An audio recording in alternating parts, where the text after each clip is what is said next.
हम लोग चर्चा करें कि टैक्स प्लानिंग कैसे बेहतर तरीके से करें। और हमारे साथ गौरी चड्ढा बनी हुई हैं। गौरी, एक सवाल जो हमने ब्रेक पे जाने से पहले बोला था कि लाइफ पार्टनर को गिफ्ट देना ज़्यादा अच्छा है कि लोन देना, इस पर मैं आपसे सवाल पूछूंगा। लेकिन इस बीच एक कॉलर हमारे साथ जुड़ चुका है गुरुग्राम से, अनिल गौबा साहब। उनसे पहले पूछे तो उनके क्या उलझन है, फिर चलूंगा उस सवाल पे। अनिल गौबा साहब नमस्ते। नमस्कार सर। बताया जाए क्या उलझन है आपकी? सबसे पहले थैंक यू, आपका ये शो बहुत इन्फॉर्मेटिव है और it's very useful for all of us. और थैंक यू सो मच आपके अप्रिसिएशन के लिए। मेरा एक क्वेश्चन है, मेरे को मेरे ऑर्गेनाइजेशन से कुछ ईसॉप्स मिले हैं और मैंने उसको कुछ सेल करा था एंड कुछ लॉन्ग टर्म कैपिटल गेन भी मैंने मिला मुझे। अब मेरे को इसकी टैक्स कंपटीशन के लिए अकाउंटिंग कैसे करना होगा, क्योंकि मेरा अकाउंट है ICICIdirect.com में, वहाँ पर जो बाय और सेल करता हूँ उसका पूरा रिकॉर्ड दिखता है and I am able to calculate the tax.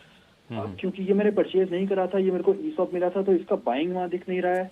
तो how do I account for कि किस रेट पे बाय हुआ है, टैक्स कैसे इस पे सबमिट करना होगा मुझे, कंपटीशन कैसे होगा? बिल्कुल, कोई दिक्कत नहीं, गौरी जी हैं बताएंगे। ये ईसॉप की कैलकुलेशन 2 स्टेजेस पे होती है। पहला होता है जब आपके राइट्स वेस्ट हो जाते हैं, आप उसको एक्सरसाइज कर लेते हैं, यानी कि जिस साल में आपने कंपनी से वो शेयर्स खरीद लिए, उस साल में जितने के जो आपको गेन हुआ है उस शेयर में, वो आपके सैलरी में ऐड होता है। और जिस साल आपने ये एक्सरसाइज की होगी ऑप्शन, उस साल आपने इसको सैलरी में इंक्लूड करके टैक्स दिया होगा।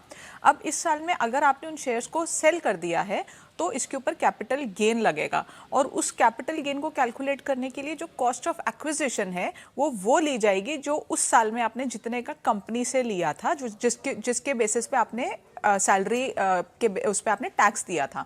तो जो बैलेंस है उसके ऊपर आपको टैक्स देना होगा। अब क्योंकि ये आपकी ऐप में नहीं दिख रहा है, तो आपको जो एक्चुअल जो आपको पता है कि आपने किस रेट पे लिया है, आपको अपनी रिटर्न में वो रेट लेना है और उस बेसिस पे मैन्युअली आप कैलकुलेट करके अपनी रिटर्न में इसको दिखाएंगे।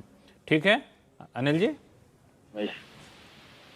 अनिल जी समझ में आ गई चीजें? हाँ ठीक है सर, ठीक है, thank you very much, it's clear now. चले, thank you so much show में जुड़ने के लिए। शो का समय काफ़ी कम बचा हुआ था। एक मुद्दा जो मैंने आपको बताया था पूछ लूँ गौरी जी से। गौरी, कई लोग लाइफ पार्टनर को लोन दे रहे होते हैं, तो कुछ लोग कहते हैं गिफ्ट दे के लोन देगा, टैक्स प्लानिंग के लिहाज से देना हो, तो पैसा तो एनी हाउ को जाना ही जाना है।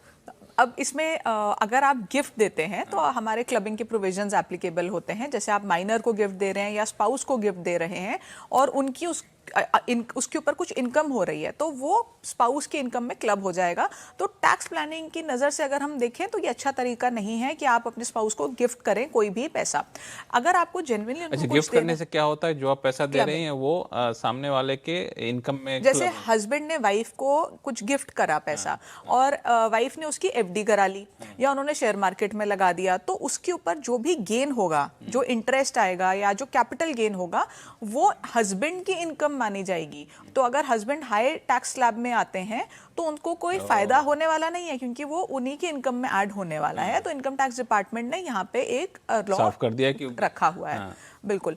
तो अगर आप इस पे लोन दे देते हैं अपनी वाइफ को या हस्बैंड को, तो आपको क्लबिंग के प्रोविजन आपके ऊपर अप्लाई नहीं करेंगे। लेकिन इसमें कुछ चीज़ों का ध्यान रखना है कि आपके पास प्रॉपर डॉक्यूमेंट होना चाहिए, लोन अग्रीमेंट होना चाहिए, उसमें इंटरेस्ट की पेमेंट होनी चाहिए, आप इंटरेस्ट फ्री लोन ना दे रहे हों, और जेन्युइनली वो पैसा बाद में वापस जाना चाहिए विद इंटरेस्ट, और वो जो इंटरेस्ट है वो स्पाउस के इनकम में ऐड होगा। तो अगर ये सारी चीज़ों का आप ध्यान रखेंगे तो आप लोन दे के, अगर आपको कुछ भी वाइफ को या हस्बैंड को बिजनेस स्टार्ट करना है जिसके लिए स्पाउस ने कुछ अमाउंट फंडिंग के लिए देना है, तो वो लोन के जरिए दें, उनको गिफ्ट के तौर पे ना दें। लेकिन इसमें ये है कि जो लोन हम दे रहे हैं, उस लोन के पैसे को मान लिया जाए लाइफ पार्टनर हस्बैंड या वाइफ कोई दे रहा है, मान के चला जाए, उस पैसे को वाइफ ने कहीं इन्वेस्ट कर दिया, फिर वहाँ पे उसको कुछ गेन हो गया, और गेन हो गया तो उसने कहा बाकी पैसा तो वापस कर दिया, इंटरेस्ट जो हमने इंटरेस्ट चार्ज किया था वो वापस कर दिया, प्रिंसिपल अमाउंट चार्ज कर ले लिया, जो ज़्यादा गेन हुआ तो पैसा किसका माना जाएगा? वो फिर वाइफ का या जिस भी स्पाउस को पैसा मिला था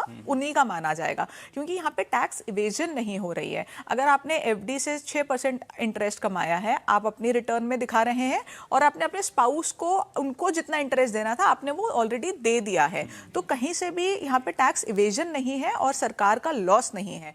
लेकिन अगर आप उसमें गिफ्ट दे रहे हैं, आपको कोई इंटरेस्ट भी नहीं मिल रहा, आपने सिर्फ पैसा दे दिया, ये टैक्स प्लानिंग का एक टूल होता है जिसके जरिए अगर एक स्पाउस की इनकम कम होती है या नहीं होती है, उस केस में लोग ट्रांसफर करके टैक्स बचाने की कोशिश करते हैं। तो सिर्फ इस चीज को कर्ब करने के लिए गिफ्ट के ऊपर एक सवाल और, मान लिया जाए हमने कुछ घर खर्च के लिए वाइफ को दे दिया पैसा, उस घर खर्च में से कुछ पैसा बचा के अपना उन्होंने कुछ इन्वेस्टमेंट कर दिया, उस पर कुछ गेन हो रहा है, उसका क्या होगा? रीजनेबल अमाउंट होना चाहिए। अगर घर खर्च के लिए पीरियोडिक पेमेंट्स हो रही है, यानी कि मंथली 50,000 रुपए हस्बैंड अपनी वाइफ को दे रहे हैं घर खर्च के लिए, उसको ना गिफ्ट माना जाएगा ना लोन माना जाएगा, उसमें कोई रोक टोक नहीं है।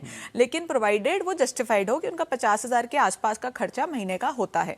अब 50,000 का महीने का खर्चा है और वो 5 लाख रुपए महीने के ट्रांसफर कर रहे हैं, वो जस्टिफाइड नहीं है, तो उस केस में फिर से क्लबिंग हो जाएगी। तो ये एक प्रोफेशनल जजमेंट है आपकी, आपको खुद देखना है कि वो जेन्युइन ट्रांजैक्शन होनी चाहिए। अगर जेन्युइन है तो कोई डरने की बात नहीं। इंटेंशन आपका सही होना चाहिए, बिल्कुल इंटेंशन सही होना चाहिए। एक चीज़ और, मैंने कहीं देखा था कि मान ली मैं गिफ्ट कर रहा हूँ वाइफ को, वाइफ के ने उस पैसे को इन्वेस्ट कर दिया, इन्वेस्टमेंट से जो रिटर्न मिला वो हमारे में आएगा, लेकिन उस रिटर्न को फिर इन्वेस्ट करती है तो फिर वो हमारे में नहीं आएगा, वो फिर नहीं आएगा, वो फिर वाइफ के में ही होगा। यानी कि अगर एफडी से 6% रिटर्न कमाया, वो क्लब हो जाएगा स्पाउस की इनकम में।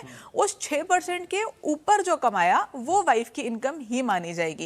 लेकिन इसकी कैलकुलेशन थोड़ी टफ होती है, तो टफ होती है, हम आप तो हैं, आप करिए, आप बताइए कैलकुलेशन आगे चलो। बट ये क्योंकि प्रोफेशनल जजमेंट का भी एक तरीका है इसको बताना कि किस इनकम से क्या हुआ, तो इसलिए जो गिफ्ट है ये मुझे लगता है स्पाउस के बीच में नहीं होनी चाहिए। चलिए, तो ये सारी चीज़ें हैं, तो आप हिसाब किताब लगा लीजिएगा, और जब ना जहाँ पे आप हार जाइएगा तो हम लोग के पास आएगा, तो गौरी जी रहेंगे, आपको समझाएंगे बेहतर तरीके से। गौरी, आपको बहुत बहुत धन्यवाद हमारे समय निकालने के लिए।